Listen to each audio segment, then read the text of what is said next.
ठाणे महानगरपालिका ठाणे आणि आज आपली ठाणे महानगरपालिकेतील 35 लाख संख्या असलेली जनता, आपण सर्वच नियमित कर भरतो.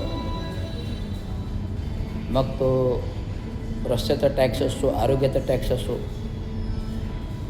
पाण्याचा टॅक्स असतो, प्रॉपर्टीचा टॅक्स असतो. त्याच्यामध्ये सगळ्या गोष्टी अंतर्भूत असतात प्रॉपर्टी टॅक्समध्ये. आणि ॲडव्हान्स टॅक्स भरण्याबाबत आपण विविध स्कीम करतो. तर हा टॅक्स आणि महसूल का बरे महानगरपालिकेला आवश्यकता आहे? इवन दो महानगरपालिकेचं उदाहरण दे, संपूर्ण महाराष्ट्रातील महसूल महाराष्ट्र शासनाला का बरं आवश्यकता आहे? तर या सर्व महसूलमधून जे शहराच्या, जे महाराष्ट्र राज्याच्या विकासाची कामं, इन्फ्रास्ट्रक्चरची कामं, साफ स्वच्छता, आरोग्याची व्यवस्था, घनकचऱ्याची विल्हेवाट व्यवस्था, पाण्याची व्यवस्था, पिण्याच्या पाण्याची व्यवस्था, धरणाची व्यवस्था, इन्फ्रास्ट्रक्चरली सगळे रस्ते, फ्लायओव्हर्स,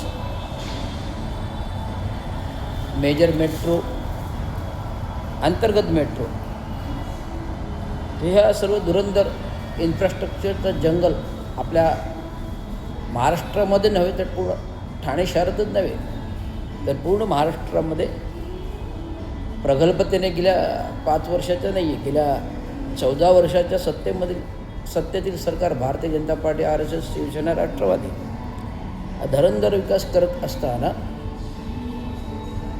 जर पूर्ण ठाणे महानगरपालिकेच्या क्षेत्राचा विकासाचा प्रश्न केला तर ठाणे महानगरपालिका हे मध्यवर्ती ठिकाण आहे.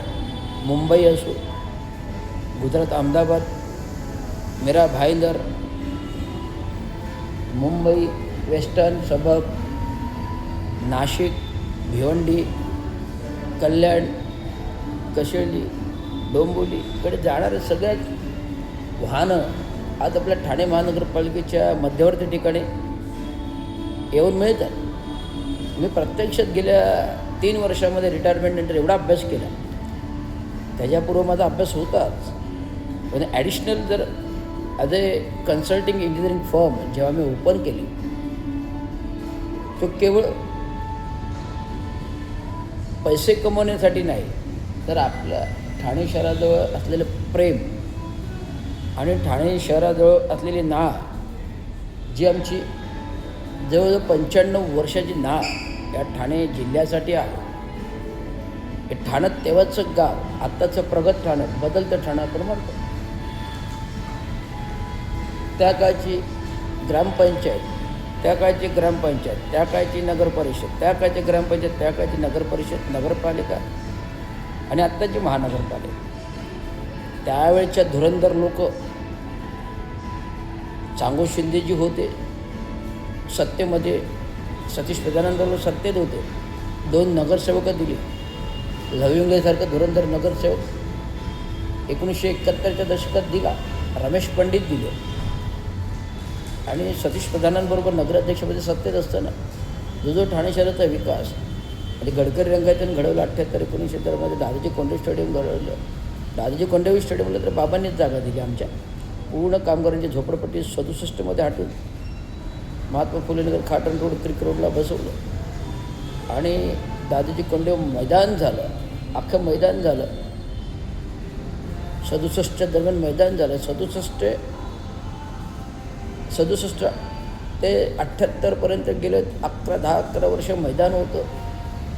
या मैदानामध्ये विविध सर्कसी होत्या, दारासिंग किंग कॉंग रंधवाच्या बॉक्सिंग्स व्हायच्या, विविध प्रदर्शनं, विविध तमाशे, जवाहरबाग होतं.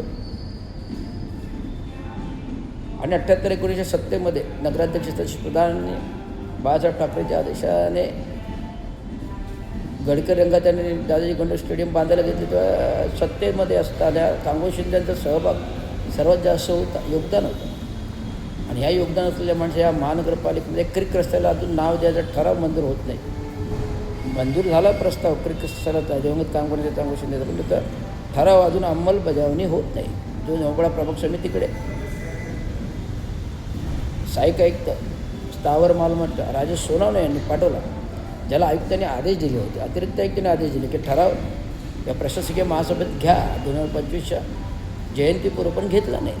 लोकल बॉडी लागेल. मग विठ्ठलाच्या मूर्तीला लोकल बॉडी नाही का? ठाणे चौकाला लोकल बॉडी नाही का? अशा प्रकारे धुरंधर प्रवास ज्या व्यक्तीचं योगदान आहे त्यांचं नाव ठाणे शहरात. आज कालच महासभेमध्ये मनोज शिंदे साहेबांशी बोलले, साहेब तुम्ही त्या काळी जो प्रस्ताव प्रलंबित ठेवला चांगो शिंदेंचा, तो आता तरी लोकल बॉडीमध्ये घ्या.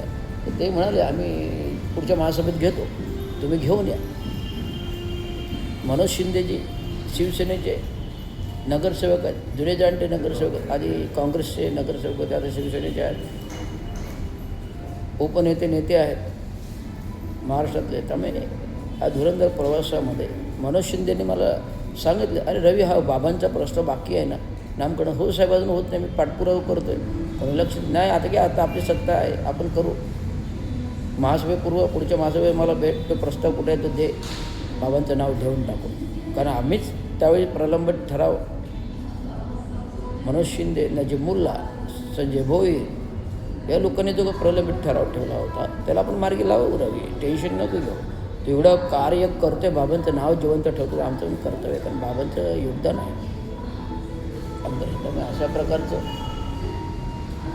या महानगरपालिकेचं विस्तारित महानगरपालिकेमध्ये रूपांतर अजून कार्यरत आहेत. आज धुरंधर महानगरपालिकेमध्ये